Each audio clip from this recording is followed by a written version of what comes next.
Hi, this is the Chronicles of Short Films, and I wanted to go over this one particular.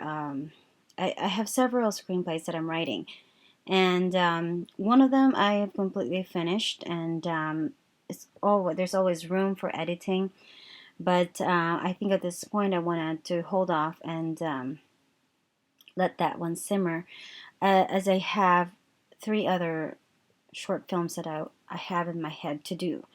One of the screenplay that I wanted to do is called P.S. Saving Grace, and this is a story that is about a woman named Grace and her husband Casper. Now, Casper was a very interesting character in a way that he started out as a very wonderful man. However, he had a back pain, and from the back pain, he met up with some old friends, and this guy ended up getting hooked on marijuana for the pain until it became sort of a business. So, 7 years into the marriage, Grace and Casper is really trying hard to work it out. Especially as far as Grace is concerned, this is the love of her life, and she wanted to be married for the rest of her life, and she's willing to tough it out. So this is, I'm just going to read to you how it goes. Grace walks in a half-lit room with her husband of 7 years wearing French-maid outfit and carrying roses. She lights up a candle and places roses on the desk across their bedroom. Babe, is that you? Casper. Grace. Of course, babe. I got me some roses from you to me. Casper. Could you get me a joint? Grace. Casper, wouldn't you rather spend time with me? Casper. Oh, come on, babe. Hand me my joint. Grace. Here. Casper. Could you light it up for me, honey? Soon Casper is dopey and grinning for no reason. Grace. It's been a month now, Casper. Casper. Huh? Grace. And this is Grace thinking. This is just too silly of me. Why do I even try? I'm trying to spice up my marriage, and somebody told me, well, why don't you try this and try to be kinky now? It just looks stupid. Casper. Can you just give me a beer, honey? Grace. Here. Casper. You're so fast, babe. Grace. I'm not that fast, Casper. You're just stoned. She looks at her radio and turns on the CD music. Intro. P.S. I Love You by Sharon Cuneta. One by one, women comes out of the door as Grace begins to look pitiful, singing a song, and it goes something like this. I guess it's called P.S. Mahal Kita. So it's going to take me a while to load it. P.S.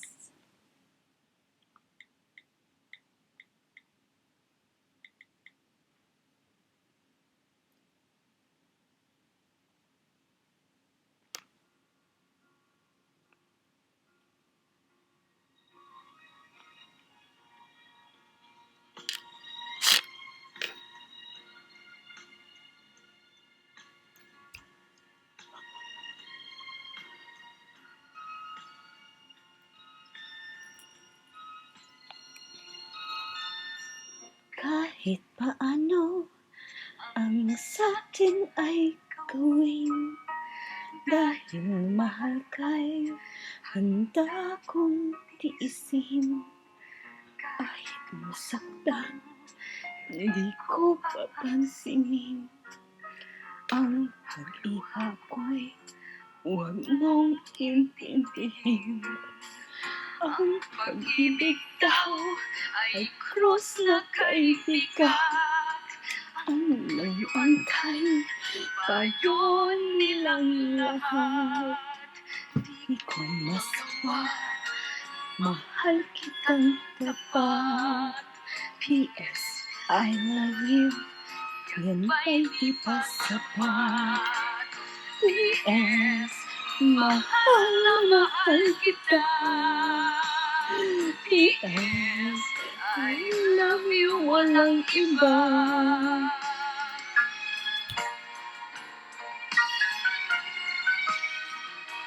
Huwag kang mag-alala, di ako padadala sa sinasabi nila.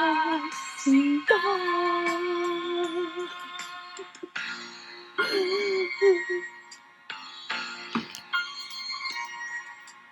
Kung nangyari man, mayroon kang mahalin, nasa tingin mo'y higit pa sa akin. So anyway, that is the song. So it's made for comedy, but it's actually a true to life story. Believe it or not, I made up very few things about this. So so she looks at the radio and turns on the CD music. Intro, P.S. I love you. One by one, women comes out of the door, and Grace begins to look pitiful on their way back. It will say their titles. So at the back of these women, are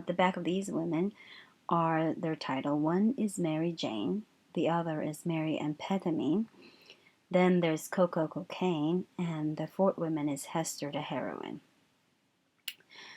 So she sees the women hovering over her husband, and she just can't push them away.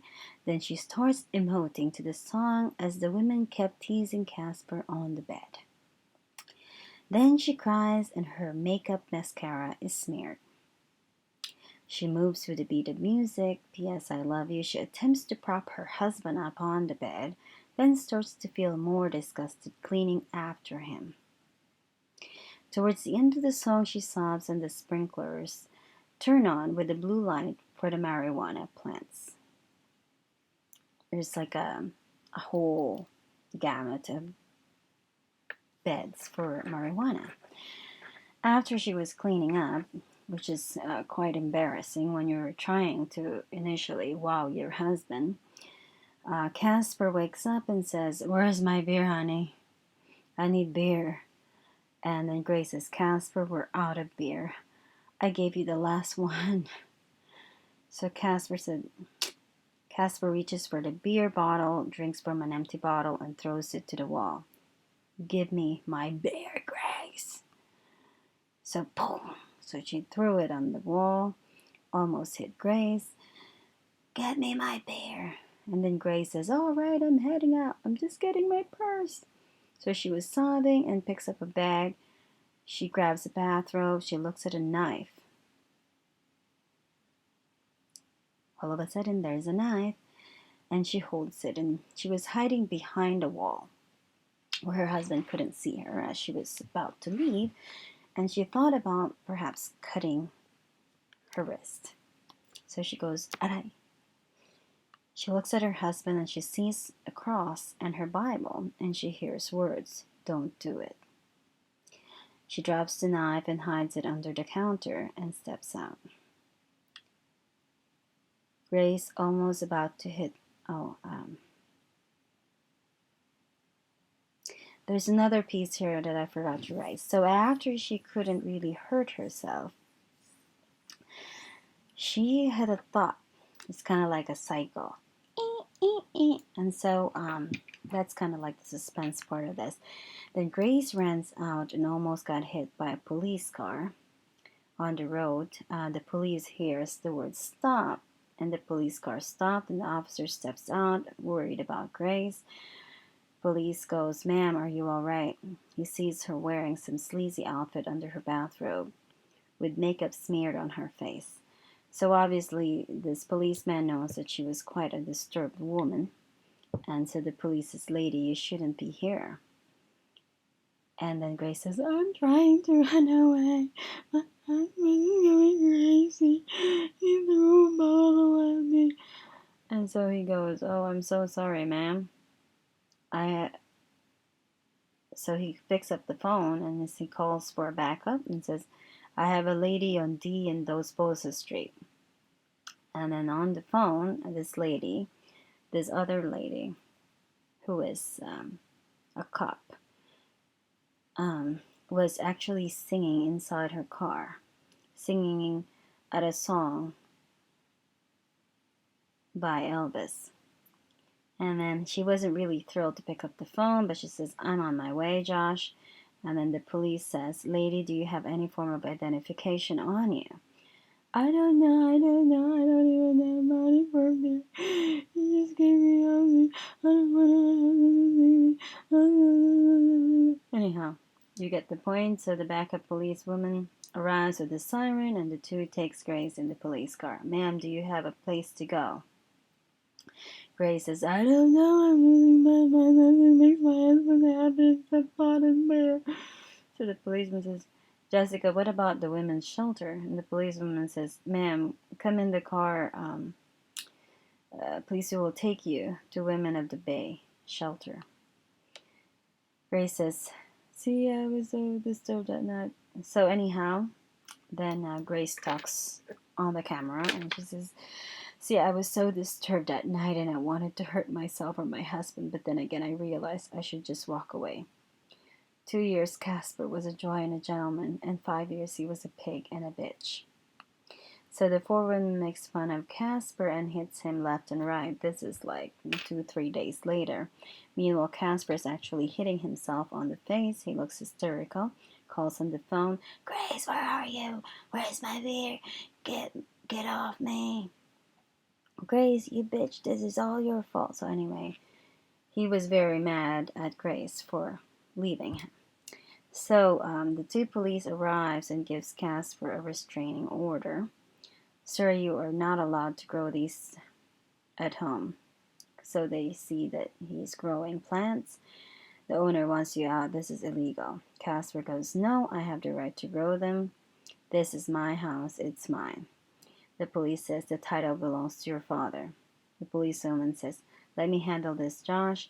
Casper, your father sent us. Do you recognize me? Josh, this was a class valedictorian. Casper Dickenson. Casper goes, Jesse gotcha? That kid who bit Brian on the ass? Josh goes, what? You're a bully? No wonder you're such a pain in the ass. So the policewoman goes, look, I was 6. I was teething. They used to call me the Tasmanian devil. Turn around, Casper. Josh, he used to pray for me when we were kids. I can't believe I had to do this. He was our youth pastor.